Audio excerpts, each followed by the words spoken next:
નમસ્તે મિત્રો, હું ડૉક્ટર ચિરાગ વિડજા અમારી યુટ્યુબ ચેનલમાં તમારું હાર્દિક સ્વાગત કરું છું.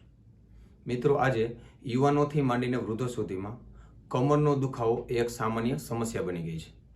સામાન્ય રીતે 95% કેસોમાં કમરના દુખાવાનું કોઈ દેખીતું કારણ જોવા મળતું નથી. માત્ર ને માત્ર 5% કેસોમાં જ કમરના દુખાવાનું નિદાન થઈ ચોક્કસ કારણ જાણવા મળે છે.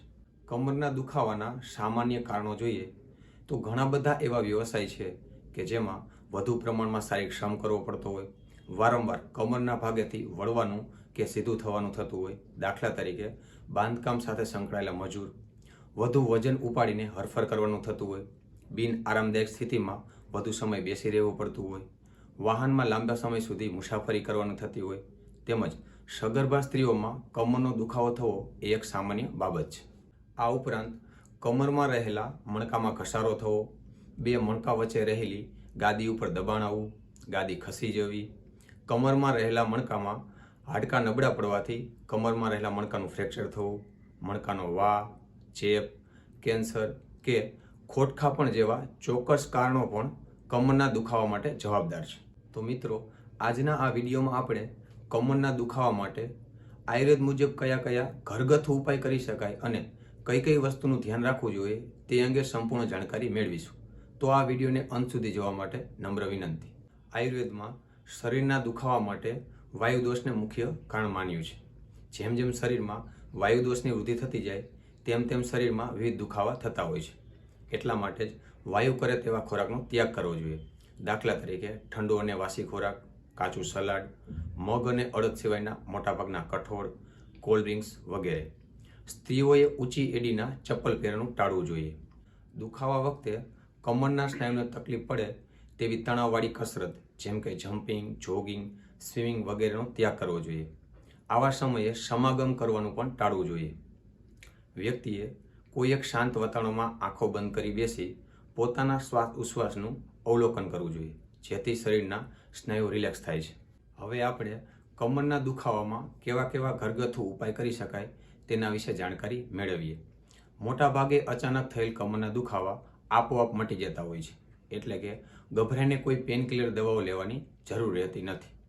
કમરના દુખાવામાં શરૂઆતમાં ઘરે આરામની સાથે બરફની કોથળીનો શેક કરવાથી ખૂબ જ ફાયદો થતો હોય છે.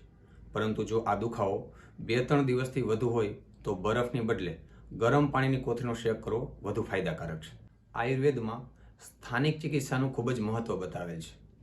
કમરના દુખાવા માટે આપણે અભ્યંગ અને લેપ એ બે સ્થાનિક ચિકિત્સાઓ ઘરે સરળતાથી કરી શકીએ છીએ. અભ્યંગ એટલે કે કોઈ પણ તેલનું માલિશ કરવું અને લેપ એટલે કોઈ પણ આયુર્વેદિક ઔષધ ચૂર્ણને પાણી સાથે મેળવીને જે તે ભાગ ઉપર લગાડવું. માલિશ કરવા માટે વાયુનો નાશ કરે એવું મહાનારાયણ તેલ ઉપયોગ કરવામાં આવે તો ખૂબ જ સારું પરિણામ મળે છે. આ પ્રયોગ માટે સૌપ્રથમ કોઈ એક પાત્રમાં જરૂર પૂરતું તેલ લઈ તેને થોડું ગરમ કરી લો. ત્યારબાદ તેને 5 થી 10 મિનિટ માટે જે તે ભાગ ઉપર દુખાવો થતો હોય ત્યાં હળવા હાથે માલિશ કરો. આ રીતે માલિશ કર્યા બાદ ગરમ નવશેકા પાણીની કોથળીનો શેક કરવો જોઈએ. આ રીતે કરવાથી જે તે ભાગ ઉપર બ્લડ સર્ક્યુલેશન વધવાથી તે ભાગમાં દુખાવામાં રાહત મળે છે. હવે બીજું છે લેપ. આ માટે આપણે રસોડામાં રહેલ ખૂબ જ ઔષધીય ગુણ ધરાવતી ઔષધ એટલે કે સૂંઠનો ઉપયોગ કરી શકીએ છીએ. સૂંઠ એન્ટી ઇન્ફ્લામેટરી ગુણ એટલે કે સોજાને દૂર કરવાનો ગુણ ધરાવે છે. આ પ્રયોગ માટે સૌપ્રથમ જરૂર પૂરતી સૂંઠ લઈ તેને ગરમ પાણી સાથે મિક્સ કરી તેની પેસ્ટ બનાવી લો. આ રીતે બનતી પેસ્ટ 10 થી 15 મિનિટ માટે જે ભાગ ઉપર કમરમાં દુખાવો થતો હોય તે ભાગ ઉપર લગાવી રહેવા દો અને ત્યારબાદ નોર્મલ પાણીથી તેને ધોઈ નાખો. આમ આ બંને ઉપચાર આપણે એક પછી એક એમ કરી શકીએ છીએ. જો આ ઉપચારની સાથે આપણે વાયુનાશક ગુગળ એટલે કે યોગરાજ ગુગળ, રાસનાદી ગુગળ વગેરેનો આભ્યંતર ઉપયોગ કરીએ તો ખૂબ જ ઝડપથી પરિણામ મળતું હોય છે. મિત્રો, આપણે જે પણ ઉપચારની વાત કરી એ ઉપાય કરવા છતાં દુખાવામાં કોઈ પણ પ્રકારની રાહત ન લાગે તો યોગ્ય વૈદ્યની સલાહ લઈ આગળની ચિકિત્સા કરવી જોઈએ.